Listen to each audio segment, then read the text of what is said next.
Okay class, today we are having our new topic that is geometry. तो geometry की जब भी हम बात करते हैं तो इसमें आता है शेप्स, साइड्स, मेजरमेंट, फिगर्स। इससे सभी फिगर होते हैं, लाइन, पॉइंट, ये सारी चीज़ें आती है। तो जब भी आपको कोई भी शेप से रिलेटेड कुछ भी आपको दिखाई दे, लाइन, पॉइंट, डेसिमल, ये सब, तो वो क्या होता है, हमारा ज्योमेट्री होता है। ठीक है, चलिए तो यहाँ पर हम क्या करते हैं, थोड़ा सा देखते हैं हमारे पास क्या क्या गिवन है ज्योमेट्री में। देखिए एक पॉइंट, तो जब भी हम एक पॉइंट की बात करते हैं तो वो हम इसलिए यूज़ करते हैं कि एक लोकेशन मार्क करने के लिए। ठीक है, मैंने कहा कि पॉइंट का है यहाँ पर, तो ये क्या होगा, एक लोकेशन। तो उसको डॉट पर हम बनाने के बाद बोलते हैं पॉइंट। ठीक है, फिर उसके बाद आता है हमारे पास एक लाइन होती है, एक straight path connected by the two or more points and extending beyond the point in both ends. तो अब हमारे पास ये ए और बी लाइन दिखाई दे रही है, तो हम किसको क्या कर सकते हैं, जितना चाहिए उतना एक्सटेंड कर सकते हैं, तो वो हमारी क्या होगी, लाइन। अब इसमें क्या होता है कि उसका एक नेक्स्ट पार्ट होता है रे। रे क्या होता है, हम इसको सिर्फ एक ही डायरेक्शन में एक्सटेंड कर सकते हैं कि लाइन में हम इस ए से भी इधर ले जा सकते थे और बी से भी उधर एक्सटेंड कर सकते थे। लेकिन रे में क्या आ गया, यहाँ पे एक डॉट आ गया, तो यहाँ से वो पीछे की तरफ एक्सटेंड नहीं हो सकता, लेकिन जिधर एरो रहती है उधर की तरफ हम क्या कर सकते हैं, एक्सटेंड कर सकते हैं। तो वो होता है हमारा रे। अगर हम बात करें लाइन सेगमेंट की, तो लाइन सेगमेंट में क्या होगा, दो डॉट्स होंगे हमारे पास। ठीक है, और इनके बीच में ही एक लाइन ड्रॉ कर सकते हैं हम, इसको किधर से भी एक्सटेंड नहीं कर सकते, ना ही पॉइंट ए से ना ही पॉइंट बी से। क्लियर। चलिए अब आ जाते हैं हमारे पास टाइप्स ऑफ लाइन। तो देखिए सबसे पहले आते हैं वर्टिकल लाइन, जो हमारी सीधी खड़ी होगी।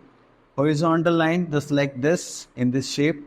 अगर हमारे टू लाइन्स इंटरसेक्ट करती तो वो क्या होंगी, हमारी इंटरसेक्टिंग लाइन्स, मतलब जो एक दूसरे को कट करते हैं।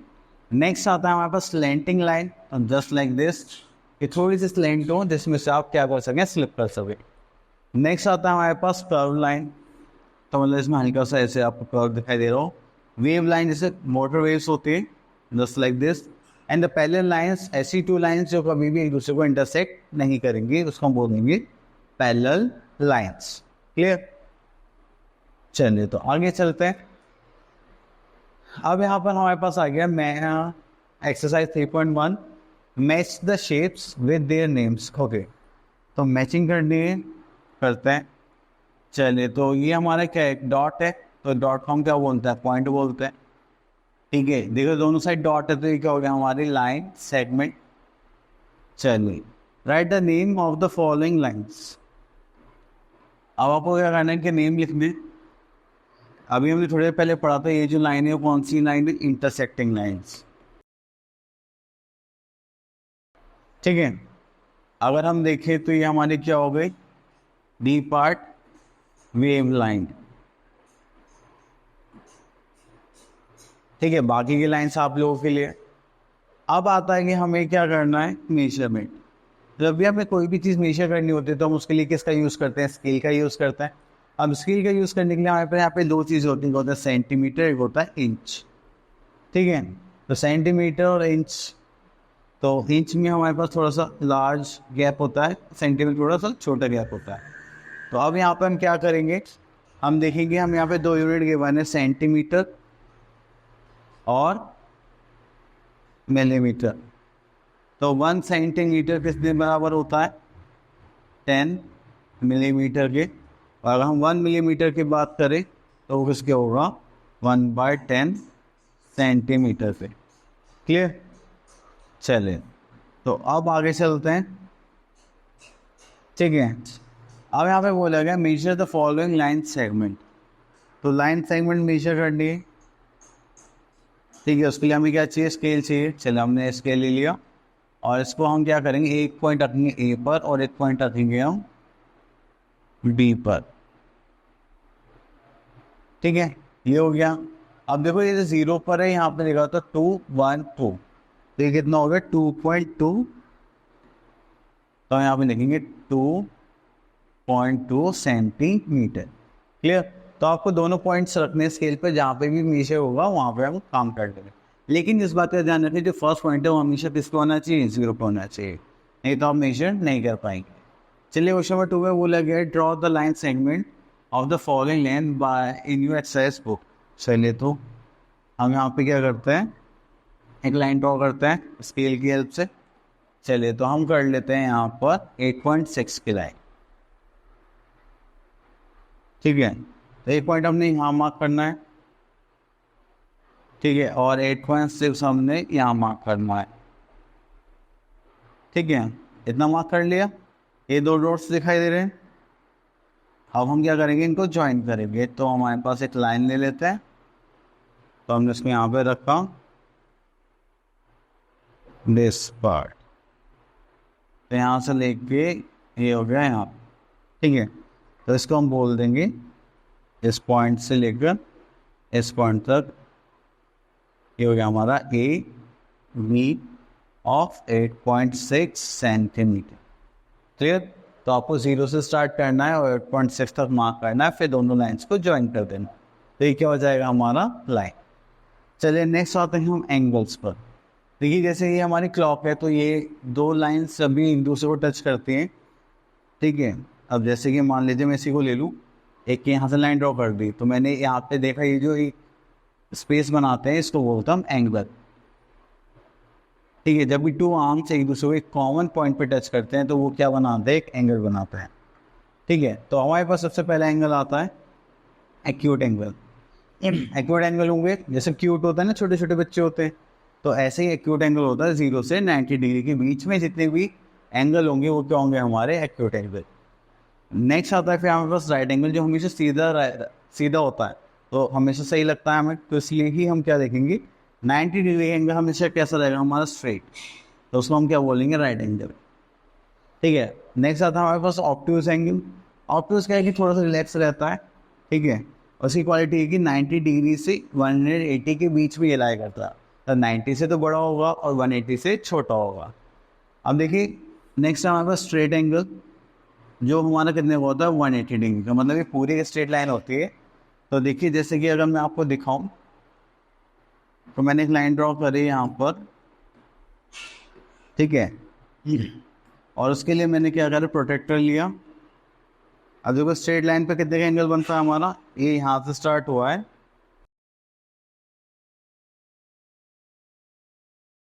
ठीक है, ये हमने यहाँ पे देखा, देखो ये 0 से स्टार्ट हुआ है, करते करते ये कहाँ पर आ गया 180 पे, तो कितने का एंगल फॉर्म कर रहा है, 180 डिग्री, ठीक है। तो ये प्रोटेक्टर है जिसकी वजह से हम एंगल्स मेजर करते हैं, ठीक है। जैसे यहाँ पे कोई एंगल बनेगा तो 60 का हो जाएगा, यहाँ पे 90 डिग्री का, इस टाइप से ये हो जाता है, ठीक है। अब देखो मैंने यहाँ पे करा था, कितना हो गया, ये हो गया 149 डिग्री। चलिए आगे चलते हैं। नेक्स्ट आता है हमारे पास रिफ्लेक्स एंगल। रिफ्लेक्स एंगल जो होता है हमारा, वो क्या होता है, 180 डिग्री से तो बड़ा होगा और 360 डिग्री से क्या होगा, वो छोटा होगा, और हमेशा इस पे ऐसा साइन लगता है, just like this opposite one, ठीक है। होल एंगल आता है हमारा कंप्लीट एंगल, ठीक है। और उसके बाद आता है हमारे पास जीरो एंगल। जीरो एंगल कितने का होगा हमारा, 0 डिग्री का, मतलब कोई एंगल ही नहीं होगा, ठीक है। चलिए अब एंगल्स के बारे में बात कर लेते हैं। देखिए जब भी हम एंगल ड्रॉ करते हैं तो हमारे पास आर्म्स होते हैं, मतलब हाथ होते हैं, एक कॉमन पॉइंट होता है एक्सटीरियर, ठीक है, और इसके ये अंदर भी एक स्पेस होता है, इसको हम बोलते हैं इंटीरियर, क्लियर। जब भी हमें किसी भी एंगल का नाम लिखना होता है, तो जो भी एंगल हमें लेना है, जैसे वाई लेना है, तो हम स्टार्ट करेंगे एक्स से, वाई एंड देन जेड, इस टाइप से हम क्या करते हैं, नेम करते हैं, क्लियर, ठीक है। तो अगर हमें जेड एंगल लेना होता तो हमें यहाँ पे लाइन ड्रॉ करनी पड़ेगी, फिर हम कहाँ से लेते हैं, एक्स से स्टार्ट करते, उसको बीच में लेते और फिर हम वाई पर जाते, तो हमारा एंगल क्या होता है, एक्स जेड वाई, तो हम फिर इस वाले एंगल की बात कर रहे होते हैं, ठीक है। तो ये हमारा प्रोटेक्टर है। अभी देखा हमने पूरा जो एंगल होता है कितने का होता है, 360 डिग्री का होता है कंप्लीट एंगल। तो अगर हम दो प्रोटेक्टर्स को एक साथ रखेंगे तो कुछ इस टाइप से दिखाई देंगे, और कितने एंगल फॉर्म करेंगे, 360 डिग्री, ठीक है। चलिए अब उसके बाद आता है हमारे पास एक सर्कल फिगर होती है। तो सर्कल बनाने के लिए हमारे पास कुछ चीज़ों की रिक्वायरमेंट होती है, जैसे कंपास हो गया, बॉल हो गया, तो इसमें हम चीज़ें देख लेंगे जैसे भी आएंगी। तो अब हम आ जाते हैं एक्सरसाइज 13.3 पर। तो यहाँ पे बोला गया name the kinds of angles. अब एंगल से काइंड्स बताने हैं। देखिए ये 90 डिग्री से छोटा, तो कौन सा हो जाएगा, एक्यूट एंगल, ठीक है। ये राइट है तो इसको बोल देंगे राइट एंगल ट्राइंगल, क्योंकि स्ट्रेट है, ठीक है। ये हो जाएगा हमारा रिफ्लेक्स एंगल, ठीक है। अब यहाँ पे बोला identify the angles by writing A for acute O for obtuse and R for right. देखिए 90 डिग्री फॉर्म हो रहा है तो ये राइट एंगल ट्राइंगल होगा, ये 90 डिग्री से छोटा है तो ये हो जाएगा एक्यूट एंगल, और ये देखो बड़ा दिखाई दे रहा है तो ये हो जाएगा हमारा obtuse angle, this is also obtuse. ठीक है, बाकी ये आप लोग देखिए। नेक्स्ट आता है draw circle of the following measures. ठीक है, सर्कल बनाने के लिए हमारे पास क्या होता है, एक रेडियस होती है। ठीक है, अब आप क्या कैसे बनाएंगे सर्कल, चलिए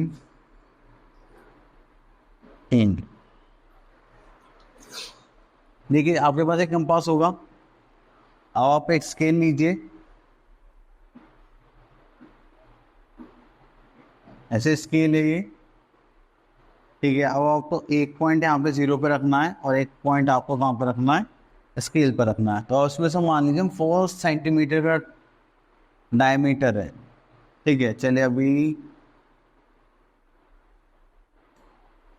देखिए, अगर हम एक सर्कल बनाते हैं जस्ट लाइक दिस, और मैं आपसे कहता हूँ इसमें एक सेंटर पॉइंट है, यहाँ से मैंने एक लाइन ड्रॉ करी बाउंड्री पर, तो ये क्या हो गया, रेडियस। ठीक है, रेडियस को मेजर करते ही हम सर्कल बनाते हैं। लेकिन अगर मैं एक बात करूँ कि मैंने एक कॉर्नर से दूसरे कॉर्नर तक लाइन ड्रॉ करी है और सर्कल सेंटर से पास हो रही है, तो उसको हम क्या बोलते हैं, डायमीटर। क्या बोलेंगे उसको, डायमीटर। एंड यहाँ पे एक बात होती है कि जो रेडियस है वो क्या होगी, डायमीटर का हाफ होती है। ठीक है, अगर रेडियस 2 है तो डायमीटर कितना होगा, 4। अगर रेडियस 6 है तो डायमीटर कितना होगा, इसका डबल, मतलब 12। क्लियर। चलिए, तो इन सब बातों को ध्यान में रखते हुए हम क्या बनाएंगे, एक सर्कल बनाएंगे। ठीक है, तो सबसे पहले हम यहाँ से एक ले लेते हैं, इस बार हम 3 का बनाते हैं, 3 सेंटीमीटर रेडियस। ठीक है, और एक हमें कंपास चाहिए, तो आप ऐसे एक कंपास लेंगे, एक पॉइंट रखेंगे उसको 0 पर, जैसे मैंने रखा, और एक इसका पॉइंट हमें का 3 सेंटीमीटर चाहिए, तो इसको थोड़ा सा हम क्लोज कर देते हैं, ये हो गया 3 सेंटीमीटर। क्लियर। अब जैसे आपको 3 सेंटीमीटर दिखाई दिया, तो हमने इसको अब यहाँ से हटा के, चलिए अब इसको यहाँ ले आते हैं और इसको साइड में कर देते हैं। अभी पेंसिल दिखाई दे रही है, अब इस पेंसिल को आप ऐसे घुमाएंगे और एक सर्कल बना देंगे, ये बन गया हमारा सर्कल।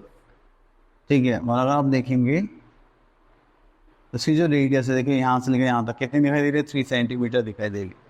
क्लियर। तो अब हम क्या करेंगे, एक लाइन ड्रॉ करेंगे इस पॉइंट से यहाँ तक, देखिए हो गई हमारी रेडियस, जो कितने की होगी, 3 सेंटीमीटर का। ठीक है, तो 3 सेंटीमीटर का हमने सर्कल बना दिया। क्लियर। चलिए आगे चलते हैं।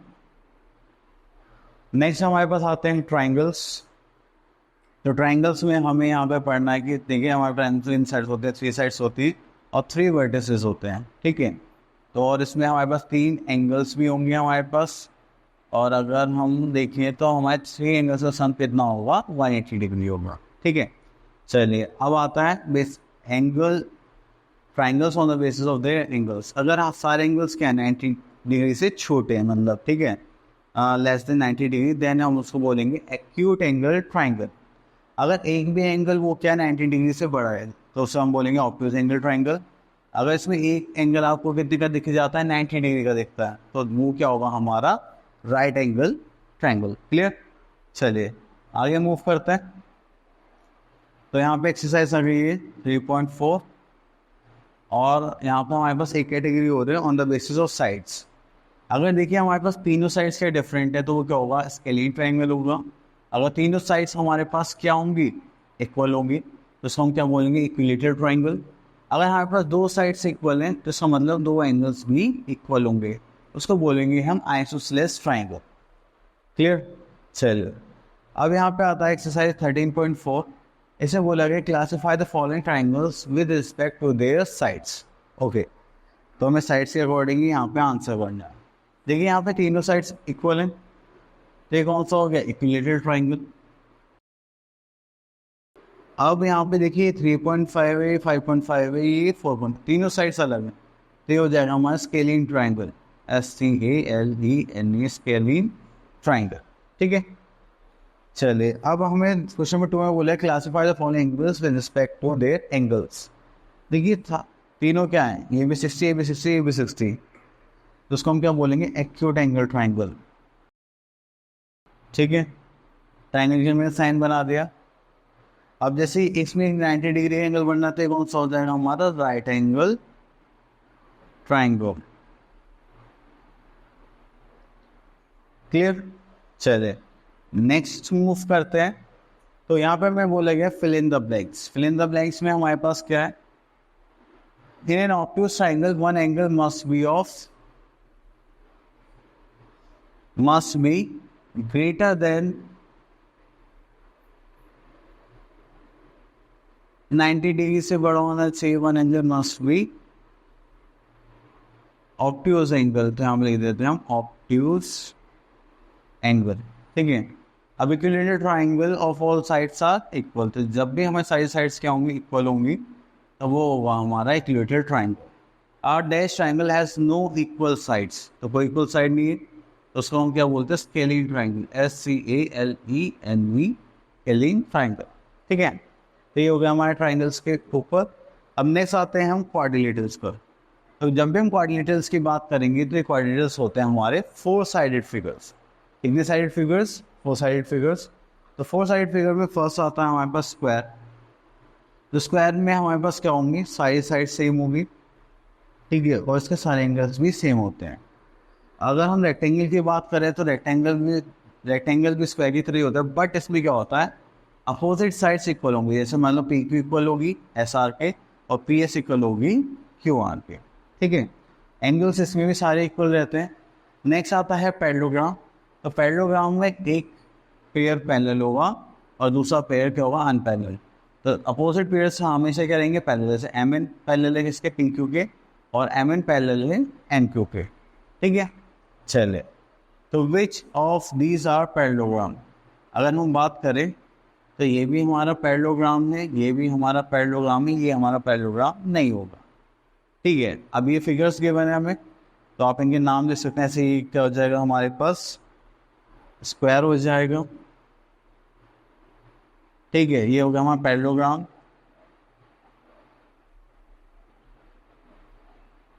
ठीक है, और बाकी आप अपना क्या कर सकते हैं, बता सकते हैं। चलिए, आई होप आपको ये चैप्टर अच्छे से क्लियर हो गया होगा। आप इसके अच्छे से प्रैक्टिस करिए और इसको अच्छे से देखिए। ठीक है, चलिए, ऑल द बेस्ट।